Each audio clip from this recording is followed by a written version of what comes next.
What is up, Ravens flock? We're so excited to be back with you for one-on-one at the Castle. I am joined by Patrick Queen, who needs no introduction, but we head to the bank this weekend. We're 1-0 in the divisional opponent coming in. The last divisional opponent we played, you picked off your former teammate, Joe Burrow, there. What does this team have to do to move to 2-0 in the division this weekend? I think we just got to come out and play Ravens football. I think we all saw when we played that last division game that the energy was different, that we came out there with the passion and the energy and the physicality just to go out there and win that game. So I think we got to do that this game, but up it more because the Browns are a physical team. They're coming here, they're going to want to run the ball. So I think we just got to do that and more.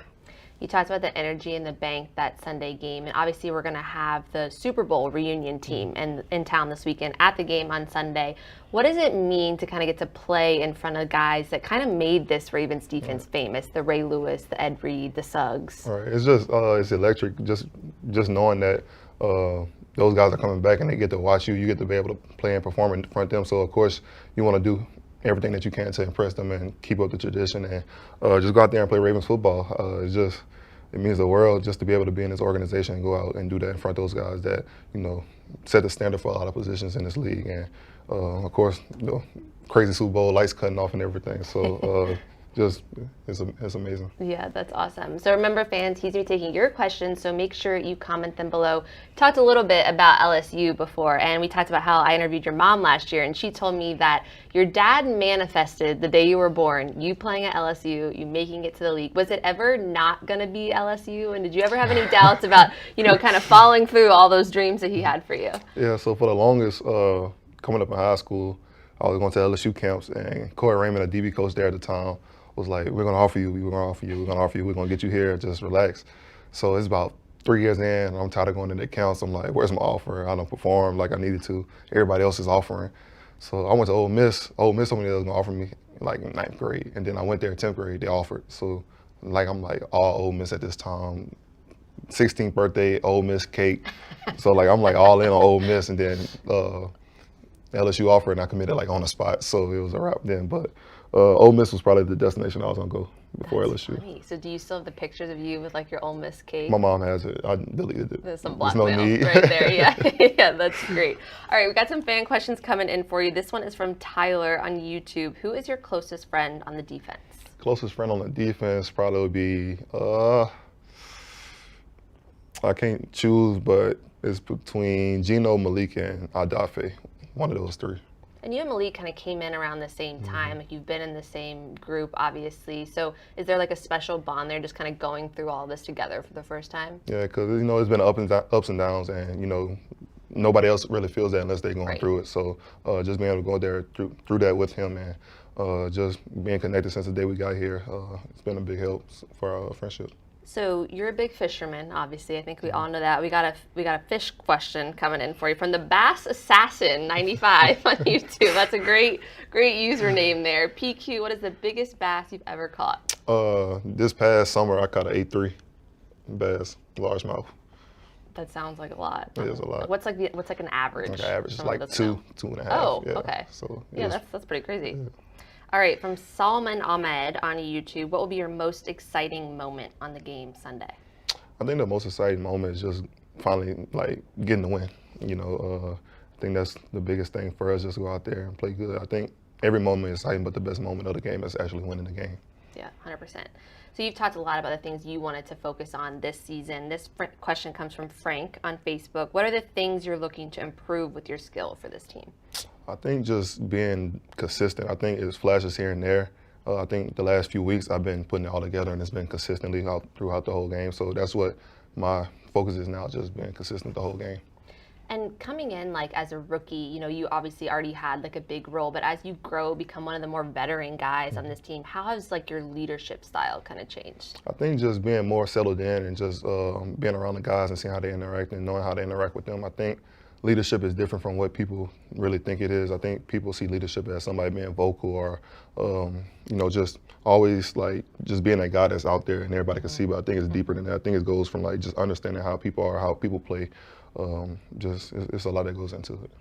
Leading by example and kind of more, you're talking more individualized leadership. Right, so there. it might be leadership goes from seeing like, okay, I know how Marcus Peters plays, so I'm gonna talk to him, see how he does stuff, or I know Chuck gonna do this when he plays like this, or whatever. It's just basically Right. how people play. You know how they play, so you know how to communicate with them. That's really cool. All right, this question comes from Tanner Wolf on YouTube. Why did you pick the number 6, the number change? 6 was from my hometown. The code of the hometown was 6th grade, and everybody around there says got like something in the name with 6 or whatever because it's the first number. So I chose 6 from my So city. no like Drake relation Nah, there. no Drake relation at all. Not at all. What, like, when you were obviously 48 before, so was there any like hesitation to change numbers? It was a little bit because 48 was the first number I got playing football when I was little. So it was a little hesitation plus the money side of it. So I was Yeah. like hesitating. Then my mom was like, don't do it. And when she said don't do it, I was like, I'm going to do it now. So Poor mom, out of spite there. This is from Block Boy Apparel on YouTube. Going into your 3rd year, how has your mentality changed, and how does it impact your approach to the game this season? I'm just just want to go out there and ball, just do what I do at a high level and just have fun. I think the biggest thing is just having fun now, just being free, just doing my job and doing it at a high level. So we talked a little bit about playing football growing up, and I have a question. So I know you played both sides of the ball in high school as running back. So if you were an NFL running back, how many yards do you think you could get in a game? I thought, in the game? Oh, I was about to say in the season. I thought it was easy. In the You game, can go season. it depends on how many times you're on the ball. If I get it 25 times, I could get 100 easy. 100-yard running back in Easy. the league. Easy. All right. Maybe someday we'll see that happen. We don't not going to put that on our running backs at all, but maybe someday, your last game before retirement, that'd be awesome. I also read that your pregame playlist includes "In the Air Tonight" by Phil Collins. It's probably the most surprising pregame song I've ever heard. How did that happen? There's a great beat there, though. Well, this came from high school. We had Coach David Brewerton. He's at Zachary, but he was at Livonia at the time with us. And he played the song, and he was like giving a speech. They had the song low, and he was like giving a speech, and like it was a playoff game against a good team to go to state. And I just remember the speech, and it was just like so like, I don't know. I never felt like that before in my life, then or after that. So it's just a song that I always got to play just to listen to. So it's like good memories there, evoking them. Okay, this one is from Rodney. Speaking of preparing for a game, he asked, what are your pregame rituals? I don't have many. It's just certain songs I listen to, whatever they may be. That's probably the biggest one. I think just taking a deep breath, going out on the field every time, and just manifesting what I want to do. Praying, obviously. Just small things, nothing major though. When you play at a big program like LSU, is it any different for you, the nerves before like a Sunday night football game, like something like that? Because you did play in big games in college. You're kind of used to that at that point. Right. LSU games were just electric all around. Just the energy that you could feed off of in that stadium, man. It's just the same thing coming to the league. I didn't have it rookie year, obviously, but seeing it last year and then seeing it again this year, it's just games you feel more comfortable. You're not really as nervous. At least I'm not. I feel more comfortable with more people out there because it's like you get to feed off the energy. Mm-hmm. Totally. This one is from Belinda on YouTube. What motivates you the most? Just the life I see for myself after football, family-wise, being able to take care of them, and just to be able to say the fact that I have no regrets at the end of me doing what I'm doing. You see a lot of people be like, man, I wish I could go back and do that. I wish I could go back and do that. But you see the real good ones, the great ones, like I have no regrets. I don't want to go back and do anything because I did everything I could do. So that's really special. This one is from Abdi on YouTube. What is your favorite music? Favorite music? Not Phil Collins. It's not Phil Collins. I don't know. I listen to everything. I feel like country and like actual hip hop is like not like rap, but like hip hop. So whatever that may be. Really older music, like 10s era. Cool. All right. So you're also a big food take guy, along with your teammate Marlon. So what is your best food take? Best food take? Best food take? That's a hard one. I think probably the best food probably is like, it's a Louisiana dish. It got to be from like a Louisiana style food.